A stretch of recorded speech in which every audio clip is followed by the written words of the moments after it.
Kebiasaan mencuri atau suka mengambil sesuatu yang bukan miliknya ternyata ada penyakitnya. Penyakit yang terbilang aneh di dalam dunia medis ini disebut dengan kleptomania. Kelainan kleptomania termasuk ke dalam penyakit mental gangguan kompulsi, yaitu golongan penyakit-penyakit yang berhubungan dengan emosi dan keinginan tak terkontrol dari dalam diri penderita. Nah, pada video kali ini kita akan membahas sampai tuntas tentang apa itu kleptomania, apa penyebabnya, apa bedanya dengan pencuri, apa saja gejala dan ciri-cirinya, serta bagaimana cara mengatasinya. Tonton terus videonya sampai habis.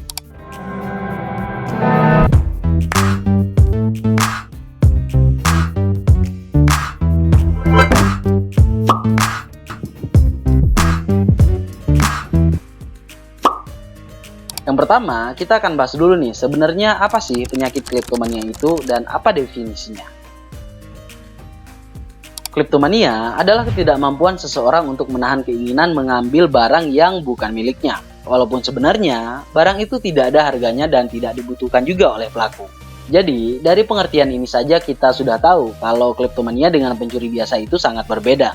Kalau pencuri biasa, yang dikategorikan sebagai tindakan kriminal adalah di mana seseorang mengambil barang berharga yang bukan miliknya dan bertujuan untuk menggunakan barang tersebut untuk kepentingan pribadi, misalnya dijual untuk mendapatkan uang karena faktor ekonomi. Tapi pada penderita kleptomania, barang yang diambil bukanlah barang yang berharga baginya dan terkadang mereka cuma ingin merasakan sensasi tegang dan lega saat mencurinya saja, tapi tidak memerlukan barang hasil curiannya. Karena karakteristik tersebut, kleptomania termasuk ke dalam penyakit gangguan mental golongan compulsive disorder. Lalu, apa penyebab dari kleptomania ini? Belum ada penjelasan ataupun penelitian yang bisa membuktikan penyebab pasti dari seseorang mengalami gangguan kleptomania. Tapi yang kita tahu sejauh ini, pengidap kleptomania biasanya memiliki gangguan mental lain, baik itu depresi, gangguan kepribadian seperti bipolar, atau gangguan kecemasan.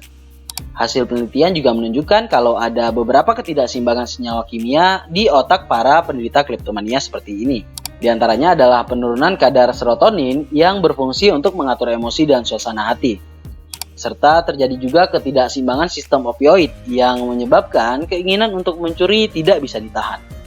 Dan didapatkan juga gangguan pelepasan dopamin, yaitu senyawa kimia yang bertanggung jawab mengatur rasa senang dan ketagihan. Terus, gimana sih sebenarnya ciri-ciri dan gejala dari penderita kleptomania sehingga kita bisa membedakannya dengan pencuri kriminal biasa? Ada beberapa hal yang bisa menjadi pertimbangan. Apakah sebenarnya seseorang ini memang benar mencuri atau menderita kleptomania?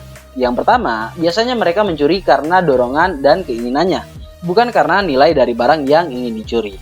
Seperti yang sudah kita bahas, kalau penderita kleptomania biasanya mencuri barang-barang tidak berharga atau yang sebenarnya bisa saja mereka beli sebanyak-banyaknya. Mereka cuma ingin memuaskan dorongan dari dalam diri mereka, yang penyebabnya tidak diketahui. Jadi, sangat jarang penderita kleptomania mengambil milik orang lain yang nilai harganya tinggi, karena ya mereka tidak peduli dengan harga barang yang bakal diambil.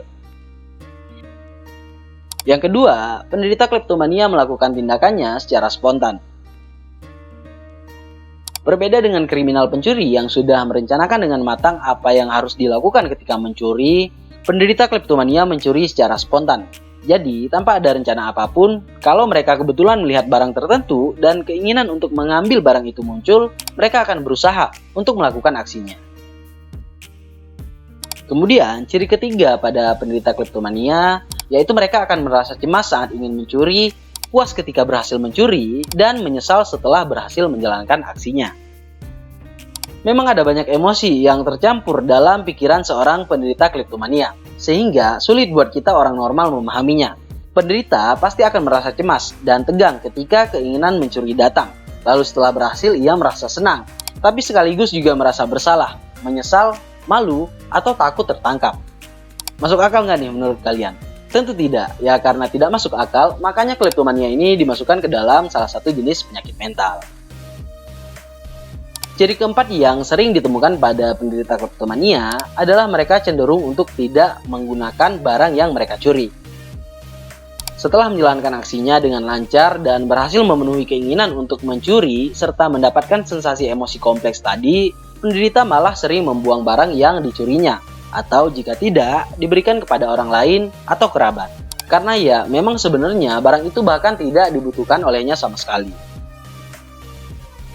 Kemudian ciri kelima yang sering ditemukan pada penderita kleptomania adalah mereka menjalankan aksinya di tempat umum atau tempat yang ramai.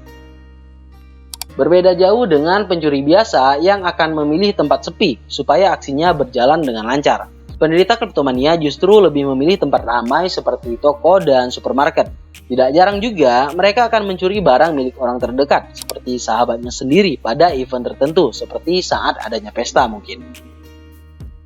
Nah, dari beberapa ciri tersebut bisa disimpulkan kalau penderita kleptomania sangat berbeda dengan pencuri kriminal biasa. Alasan pencurian yang dilakukan kleptomania cenderung tidak masuk akal dan barang yang dicuri pun sering tidak bernilai tinggi secara ekonomi.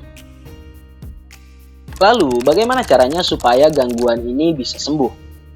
Kleptomania adalah gangguan yang tidak bisa diatasi diri sendiri dan akan terus berulang apabila tidak ditangani secara medis.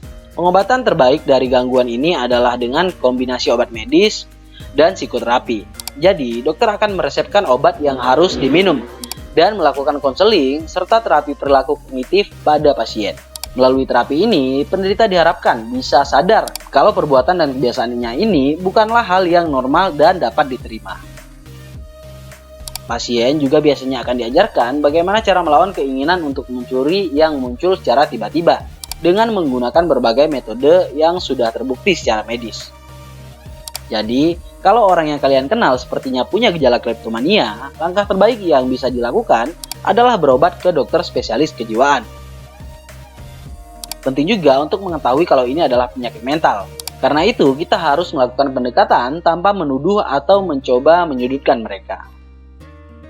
Nah teman-teman, itulah pembahasan kita kali ini tentang salah satu penyakit unik yang disebut kleptomania. Semoga setelah nonton video ini wawasan kita jadi bertambah. Kalau kalian masih punya pertanyaan tentang postingan kali ini, silahkan ditanyakan di kolom komentar di bawah. Terima kasih buat yang udah nonton videonya sampai habis. Sampai jumpa di video berikutnya.